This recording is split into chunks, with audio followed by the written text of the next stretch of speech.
First AFC Championship game. Week 1, we lose by a freaking toe. Then the Royals get swept by the Royals. I've about had it with the Kansas City sports teams. Oh well, at least I have wrestling. Ladies and gentlemen, welcome to Ringside Cinema. I am Money Mike. And you could tell by the intro that there is some bad blood between Baltimore sports teams and Kansas City sports teams at this point. But I'm not talking about that. I'm talking about bad blood this Saturday live from Atlanta, Georgia, the hometown of Cody Rhodes, who went on the Pat McAfee show and, spoiler alert, apparently there's going to be a big surprise. So we're going to talk about that, the card, and much more about this show. So let's get into it. You know, when Cody Rhodes was advertised for the Pat McAfee show, obviously you think it's just going to be normal. He goes on, he promotes Bad Blood.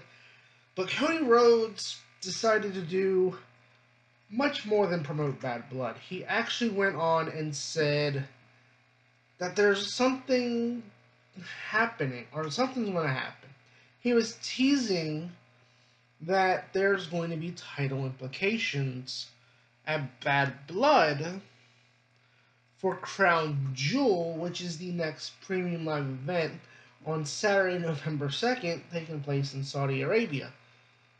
Now, Cody would not go any further than saying that there was a video package that will be playing, and I got the quote here on my phone.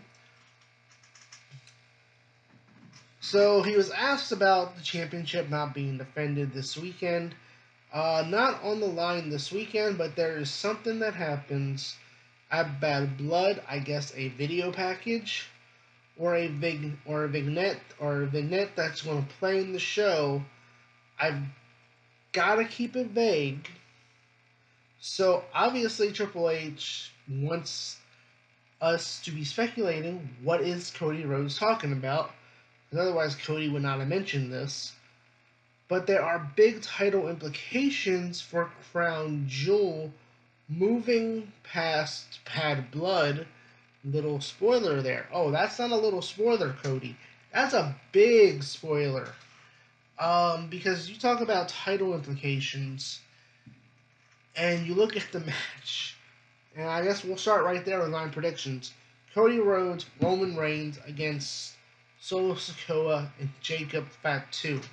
Now, obviously, based off of what Cody said, what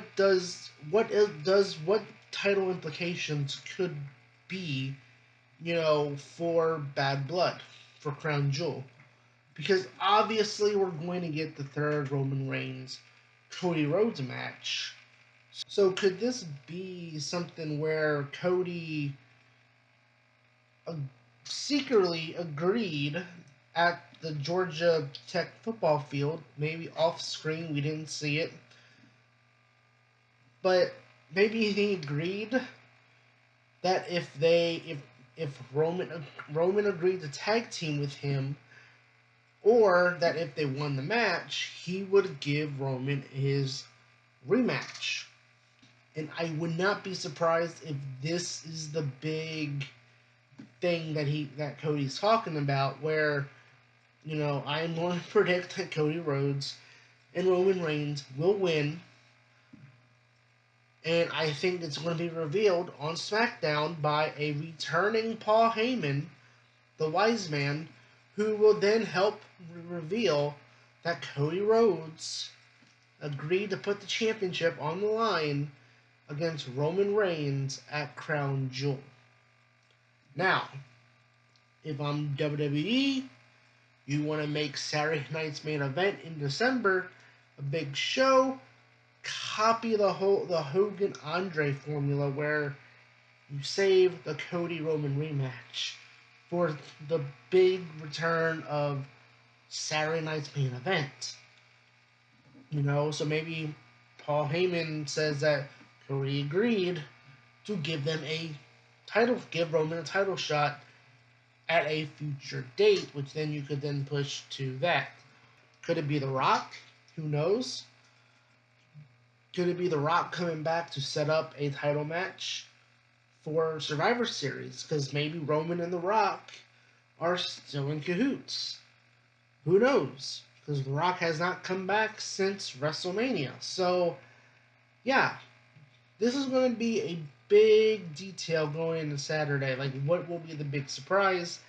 Obviously, Cody and Roman, mega powers, they're not going to lose. Solo takes the pinfall here again because they're going to protect Jacob Fatu. Moving on to another feud that honestly fits this whole entire theme in the pay-per-view, because I'm going to collide these two together.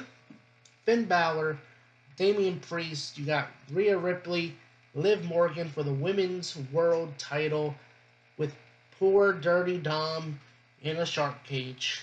The implosion of Judgment Day continues here at Bad Blood. I am wondering, and I will have a video next week post Bad Blood. I know Crown Jewel is coming up next, but I'm going to have a video talking about War Games and what the War Games matches could be. And I'm wondering if we're going to see the Judgment Day in War Games. Because people say, oh, maybe the Bloodline, but I'm starting to think it might be the Judgment Day in War Games. And I think to get to that point, for, the way I look at it, I think you gotta have Liv and Finn come out on top here. I think, to me, you got to grow the numbers to make this right. Obviously, I don't want to spoil anything for that video. So, but just hit the like and subscribe button if you do want to find out what I think is going to be the War Games matches this year. But I do think Finn and Liv Morgan will come out on top in this, because look, Jey Uso just became the Intercontinental Champion, and you need credible challengers. And given the whole dynamic with Jey and Rhea, it makes sense to me that Finn would beat Damian and then go into a feud with Jey Uso for the Intercontinental title, and you will still have Damian and Rhea getting involved and all that stuff. And as far as Liv and Rhea Ripley, I'm going to buy into the rumors. People are saying that Raquel Rodriguez is going to return, and she's going to align with Liv Morgan in this new Judgment Day. And I think Liv is going to retain because of that.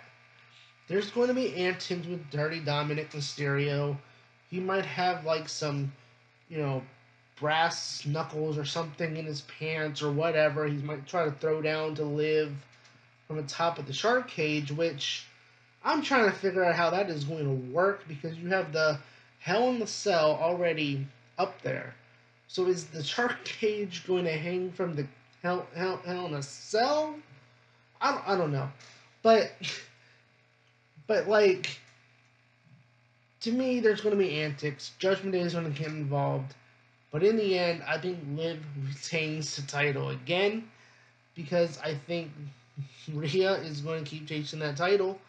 And Rhea, I think, is going to be a strong contender to win the Women's Royal Rumble next year. And again, like I said, Finn, you could easily have him go for the Intercontinental title against Jey. Bayley versus Nia Jax for the Women's Championship and World Undisputed Championship. I don't know at this point, but I think Nia Jax is going to win. They're going to continue teasing Tiffany Stratton cashing in. But yeah, Nia's going to win here. I would have preferred that Naomi would have won the match and gotten the singles match, or at the very least, this would have been a triple threat match. But that wasn't the case. So yeah, where do you go from here if Bayley loses? So I feel like this is going to wrap up the whole Nia Bailey feud, and maybe move on to Naomi. Maybe, who knows? But yeah, Nia Jax beats Bailey and retains her title. That's simple as that. I don't think she's losing until another queen returns. Spoiler alert. And last but not least, what should be the main event, what probably won't be the main event because A, something Cody Rhodes, Tribal Chief, it's in Cody Rhodes' hometown, and you're not going to put Roman Reigns on in the first match of the card. Unless, of course, Roman Reigns has to really get back to the island relevancy really quick. But, yeah, CM Punk, Drew McIntyre, look, we all want this to be the main event. I think we as fans know this should be the main event, but it's not. Unfortunately, not going to be.